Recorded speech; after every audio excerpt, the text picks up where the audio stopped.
Welcome to Kung Fu Avenue number 2. This is my final video for tonight. This video is called Embracing My Heritage. Okay? So, you guys are going to get a good laugh at this. If I'm lucky, it'll be a one-parter. If you're lucky, it'll be a one-parter. However, if you're highly unlucky, it'll be a two-parter. If someone doesn't see these damn lights, it'll be a three-parter. So let us begin. The following video, Kung Fu Havoc number 2,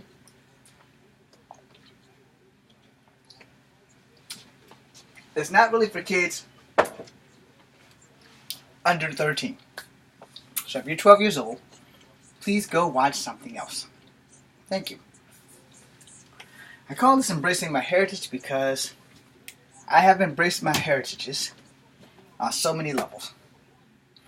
Though I do not deny my white side, I know it does exist. I also know that deep down I will never be white. So that we set in column B. Now, for my black side and my Native American / Asian side, I have embraced a lot of my heritage. Sadly, for my black side, I am trying to eliminate the swearing. I'm trying my best to stop swearing. It's about the only bad part about being black that is relatable, because everybody I know that is black, we all swear and we swear and we swear. Not everybody swears, and not every black person that you meet cusses like a sailor. I sadly am one of those black people who don't take the time to think before I open up my mouth, and before I know it, bad words fly out. A lot. Which is not good. It doesn't help black people look good, and I am sorry for that, because I'll be the first to tell you, every now and again, you'll get an F-bomb, you'll definitely get a D-bomb, because damn is my favorite cuss word. You might get an SOB, a MF, you might get an F, you might get a S, you might get a super fat combination of cuss words. I'm not proud of that by any means, and I am gratefully and graciously apologizing to everyone about that. And the reason for that is because, you live and you learn. Your wisdom comes with age, and if you don't learn, then you probably will burn, so you don't want to do that. So, working on a lot more of my black heritage. But now let's talk about my Native American heritage so that I don't keep you guys that long. So last Friday, I was with the chick online while she was doing something, and being part Native American, there was this very, very huge crow that flew into the parking lot in which I was sitting, and then there was another crow that had flew into the parking lot and landed beside my car. The first crow was gigantic, and it was way over there by the tree. The second crow was just as big, if not bigger, and it was by the car. And I started panicking, because the crow has many different, I guess you could say, elements, or features, or legends, or stories, or whatever you want to call it, depending on the tribe that you call it from. Alright? So if you've seen the movie Crow, that is technically a Native American legend of how the bird can bring you back from the dead. Now, I don't know how many days and all that stuff, but just like Coyote the Trickster, the legend changes tribally. Just like crows used to be white, and I forgot what tribe turned them black because the tribe wanted buffalo, and the buffalo was always wanted by the crow. So one person snuck up on the main crow and trapped him in a smokestack and turned him black for betraying the Native Americans to the buffalo and always letting the buffalo know that the Native American hunters were real. So that's another reason why the hunters started wearing animal skins, so they could sneak up, because the buffalo didn't have a problem with deer. So when you had to feed the tribe, sometimes one deer was not enough, but if you feed a buffalo to the tribe, you can feed more than half the tribe with the buffalo meat, because the buffalo is 3 times more than the deer. Alright, everything has its purpose. So I'm talking to the lady I think she's like from the Philippines. I think she's working in Kuwait or some shit. And I'm sitting there, and this crow is just looking at me. And it's looking at me hard, man, and I'm freaking the freak out. And I'm like, okay. This crow is looking at me. And I kid you not, the other crow, which was all the way across the parking lot, as big as it was, I could see it, and it was pointing right at me.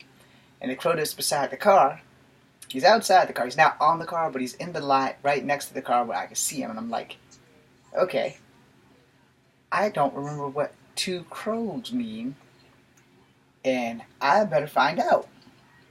So I get offline with the lady. I apologize to her. I said, look, I got some strange stuff going on. And she's like, what? I said, look, I'm part Native American, and each bird has a significance. And I have two crows out here.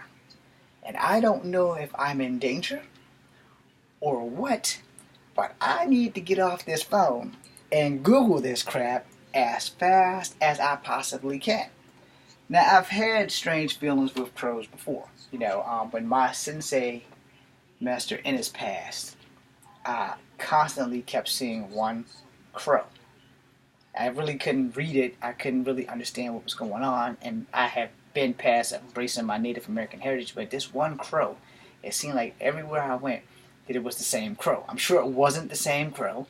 Before anybody says anything, I'm not nuts. I'm pretty sure it was. No way in hell that it could be the same damn crow. But it seemed like it was the same crow. I kind of could feel this funky vibration.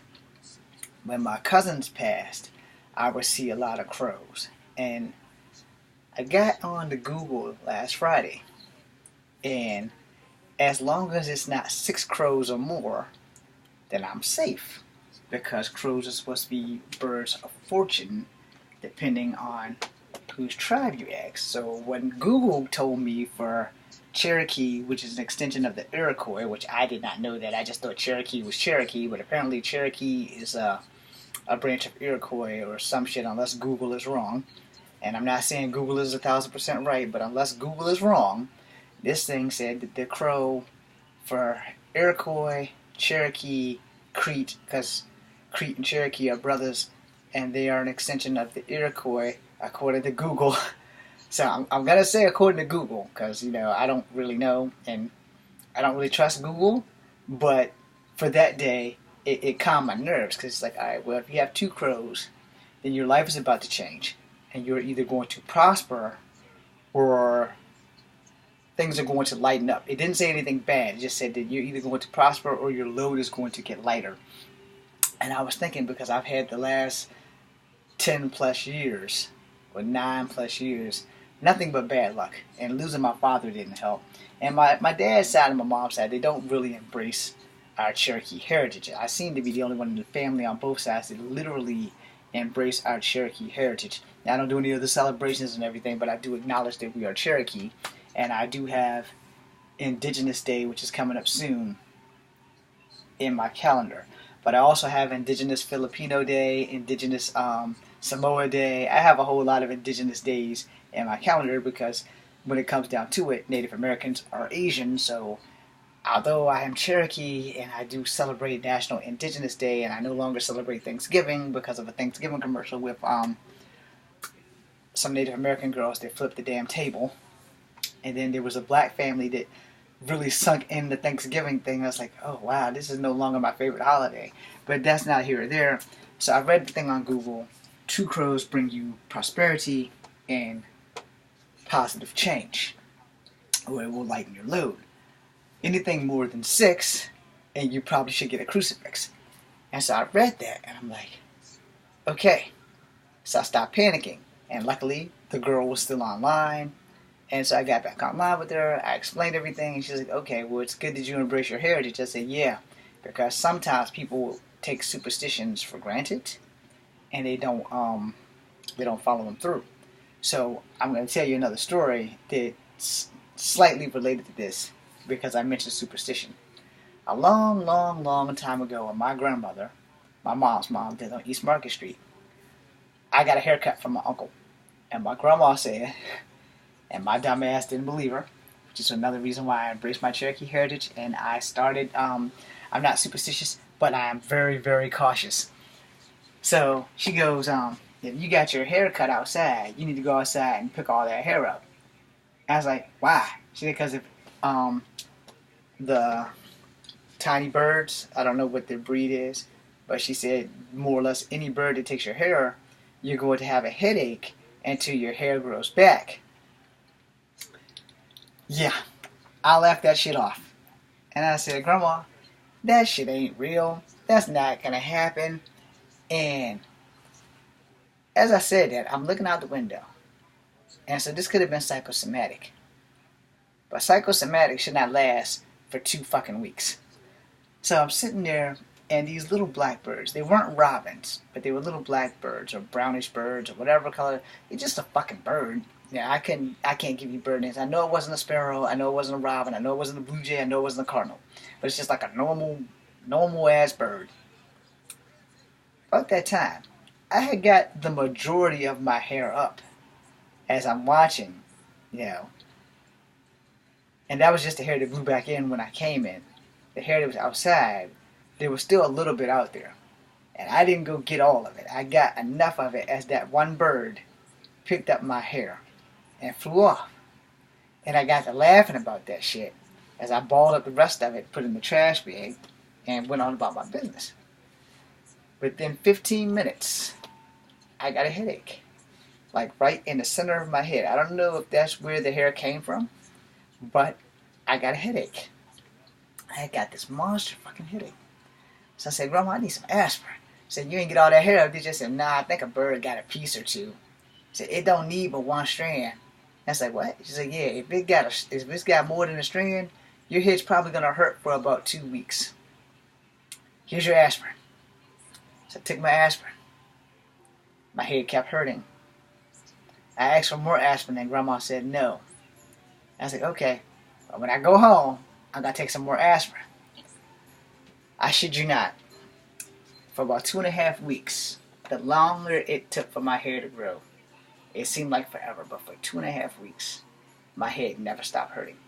I took Advil, I took Tylenol, I took Excedrin, not Excedrin, it is Excedrin. I forgot the name of the shit. It's got a green bottle and an E on it. And I took Maximum Strength, all of them. And at the time, Aleve and shit didn't exist, but those were the 3. And Motrin also existed. But I didn't take Motrin, though. That was like the 4th one, but I didn't take it. I took like some knockoff brand. And my head never stopped hurting until my hair grew back. And so, again, I'm not superstitious, but I'm overly cautious. You know, if I get a haircut, unless I'm at a barbershop, I collect all my hair. And I put it in a bag. And then I throw it in the trash. Except for my first ponytail, that's over there somewhere. But yeah, I definitely embrace my Cherokee heritage. And the crow thing, you know, it got me freaked out because when I was thinking about those crows, and then I got on Google, and before all that, that story I just told started playing in my head. I didn't believe my grandma about that goddamn hair until it happened.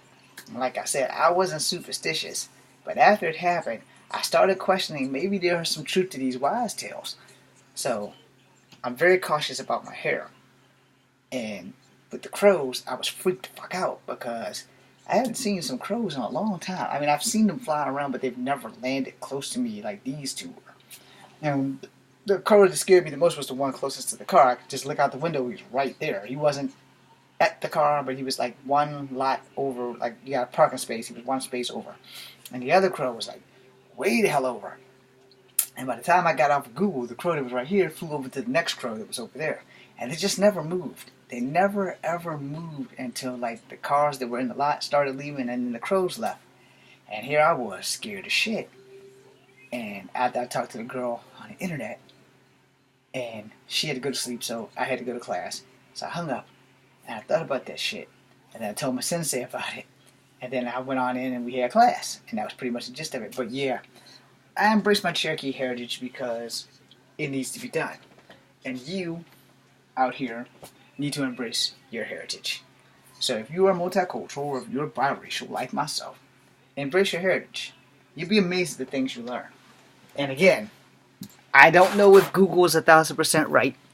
And I hope that they are. because I could use some prosper in my life. I could definitely use a win right now. Thank you guys for watching. This is Kung Fu African number 2. Be seeing you.